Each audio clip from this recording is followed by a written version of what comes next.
unlocking this inside the garage because it doesn't have a power button. It just turns on when you get in. Whatever you want, baby. There's nothing in here. There's nothing up here you want. By itself in the middle of the night and starts playing music.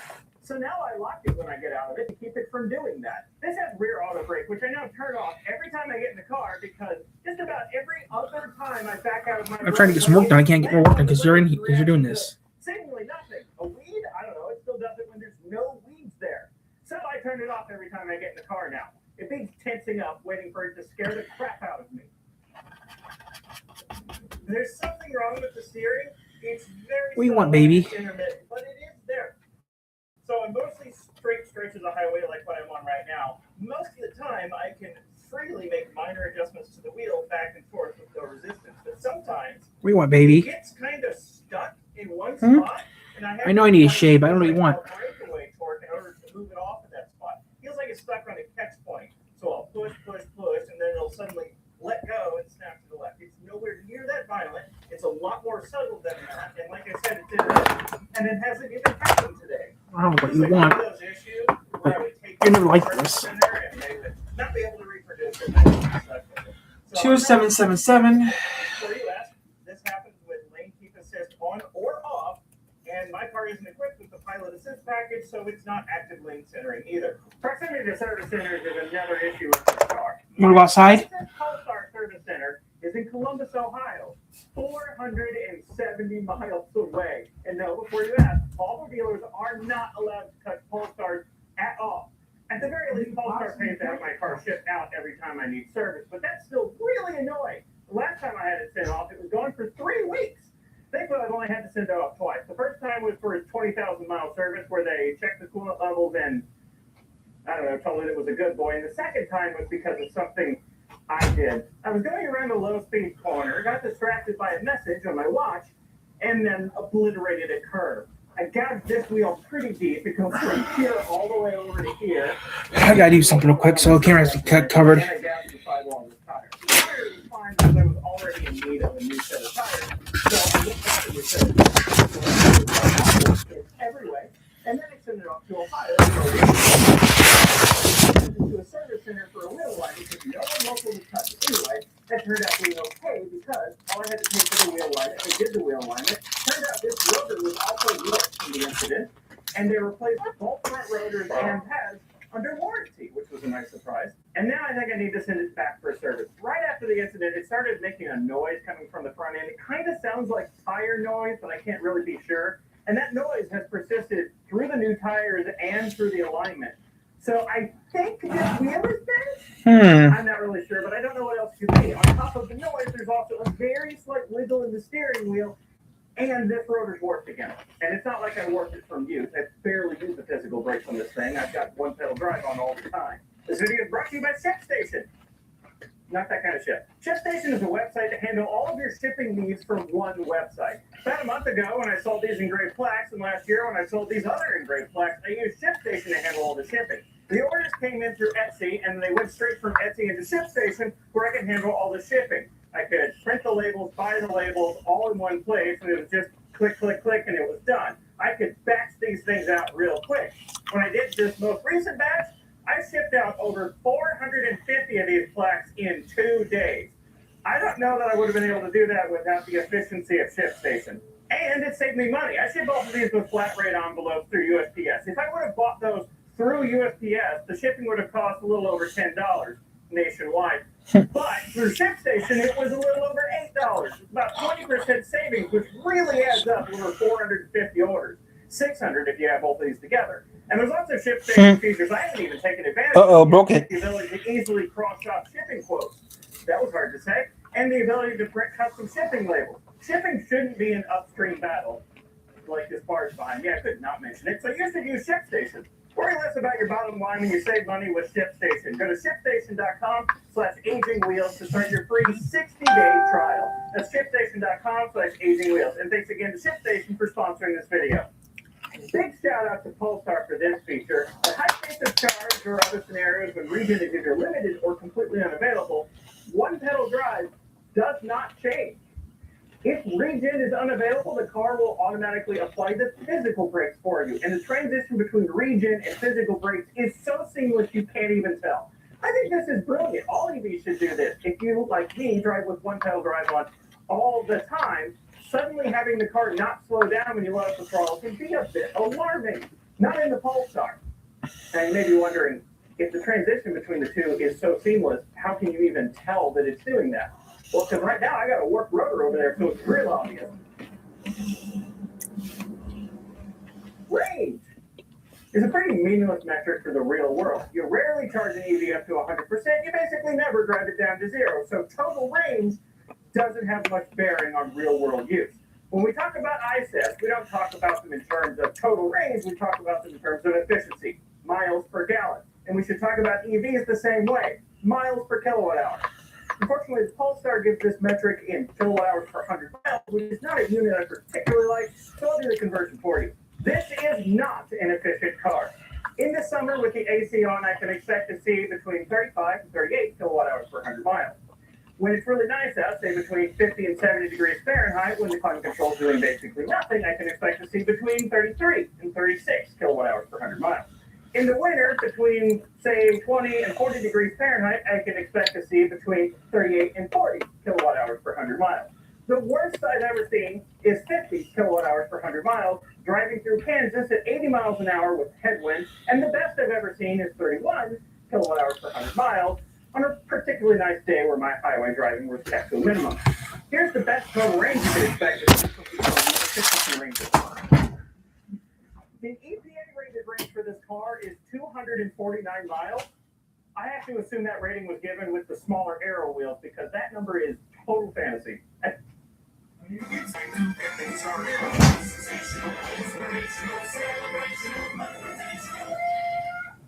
We're still working out a few kinks. That's all right. I love a kink.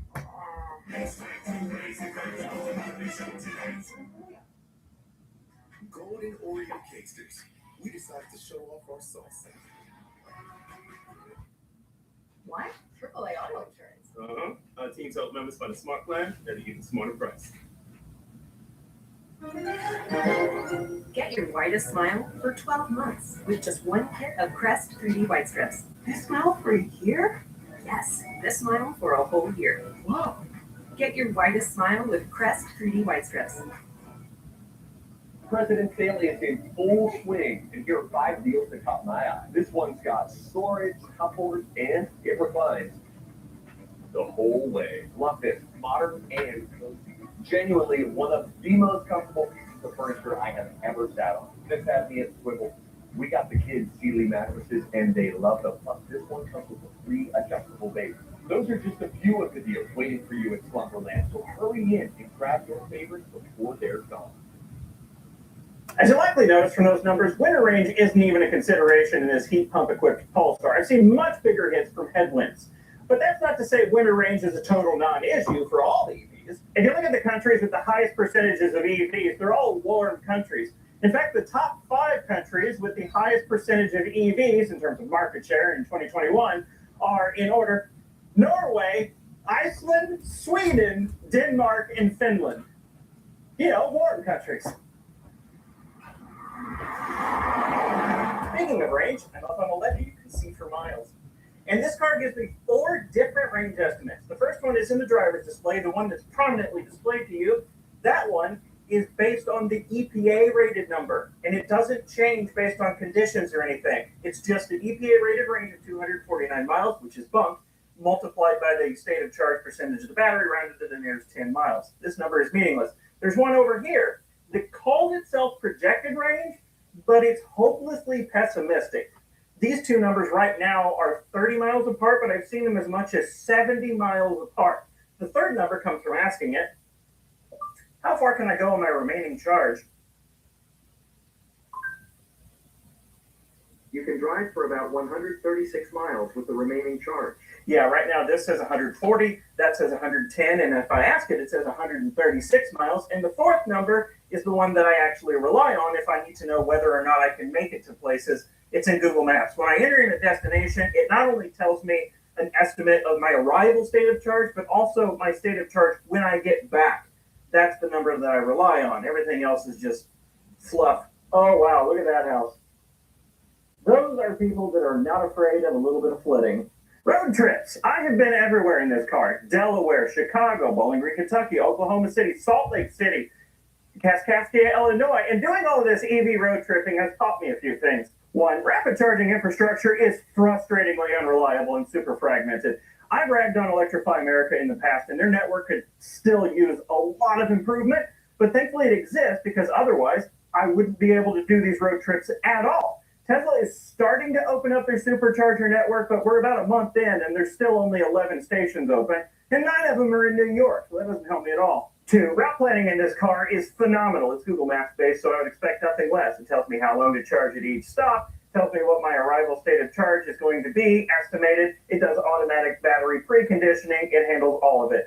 Route planning in all EVs should be this good. Hyundai Kia should really take note because they're only just now adding route planning to their cars, and it's awful. 3, range is not that important at the moment. My 80 to 10% range is about 140 miles, and even that's more than I really need because the chargers are spaced about 100 miles apart, as is so clearly illustrated in Kansas and Nebraska. To skip one of these chargers, I'd need to be able to comfortably drive 200 miles, which would require a total range closer to 300 miles, which is why I said the total range isn't all that helpful in the real world. As a reminder, you don't charge past 80% at a rapid charger unless you absolutely need that extra bump. In this Polestar, 10 to 80% takes about half an hour, but 80 to 100%, that last 20% of the battery, that takes well over an hour. 4, charging speed. The 150 kilowatt peak and half-hour charging curve of this Polestar is pretty mediocre. Last year, I took a road trip with Alec from Technology Connections in his Ioniq 5, and that allowed me to experience the Hyundai Kia's 800-volt architecture's incredible charging speeds. Our charging stops on that trip were routinely 10 to 15 minutes. 10 to 15-minute charging stops means plugging in your car, going away to go to the bathroom, stretch your legs, and then coming back to your car with it ready to go.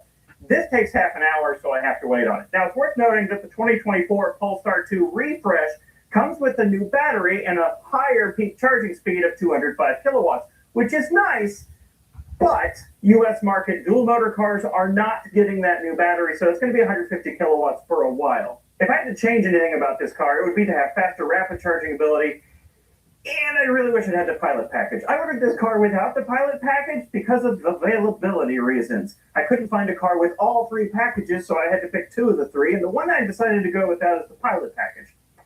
I really wish it had the Pilot package. This is a $62,000 car with no adaptive cruise active lane centering or blind spot monitoring, and that's very silly. The Pilot package should be standard. Cost of ownership. This will be short. I spent $1,200 on a new set of terrible Pirellis. I spent about $130 on a front end alignment because I'm an idiot. And cost of electricity. This is the fun one. So my electricity cost is 8 cents a kilowatt hour averaged out throughout the year.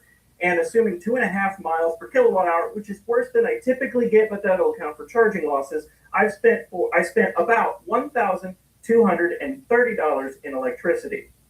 Over 38,500 miles. To put that into perspective, that's about 3 cents a mile to run it. To put that in perspective, it would have cost me a Prius at the current price of gas, assuming 50 miles per gallon, $2,400 in gasoline, twice as much. And a Prius doesn't have almost 500 horsepower. Would I buy this again? Well, the short answer is yes, but now that would be a significantly harder decision to make because when I bought this last year, this and a Model 3 Performance were roughly the same price. The Model 3 was a little bit cheaper, but not a huge amount cheaper, and this qualified for the $7,500 EV tax credit that a Model 3 did not, and came with 2 free years of charging at Electrify America. Now, though, things have flipped. This doesn't qualify for the EV tax credit anymore. The Model 3, at the time of this recording, now does. And on top of that, since then, Polestar has slightly raised their prices, and Tesla has significantly cut their prices. So now the gap between a Model 3 Performance and an equivalently spec Polestar 2 is $12,500. And if you can get the tax credit, that's an extra $7,500 on top of that, making the gap $20,000. And that's $20,000 more for a car that is objectively slower, heavier, much less efficient, much shorter range, slower charging, doesn't have access to Tesla's supercharger network at the moment, doesn't have as many service centers. The only thing this has going for it is that it's not a Tesla and it's prettier. Is it $20,000 prettier? I mean, I think so, but that's not a logical decision to make. You would have to really, really not want a Tesla to buy this now. I feel bad for Polestar. To end this video, I have a very privileged complaint. I bought a new car and it depreciated more than I would like. Last year when I bought this car, the market was quite different. There were used Polestars available, but they didn't make any sense to buy because the pricing of the used ones was just barely below the new ones, and they didn't come with the EV tax credit. It's a lot different now. These don't qualify for the EV tax credit at all because they're built in China, and the used market is plummeted like a lot. So I've been thinking about getting a Rivian. I think that plan has been halted because this car that I bought last year for $62,500 is now worth maybe $38,000, and I still owe $46,000 on it. So to sell this car, I have to pay $8,000. This makes me displeased. I didn't have any plans of selling this anytime soon, but now I feel like I can't. Like I said, very privileged first world complaint. Anyway, thanks for watching. Okay, goes off because I look horrible. That's an EV. That's a coal barge. You know, I say juxtaposition, but unfortunately 75%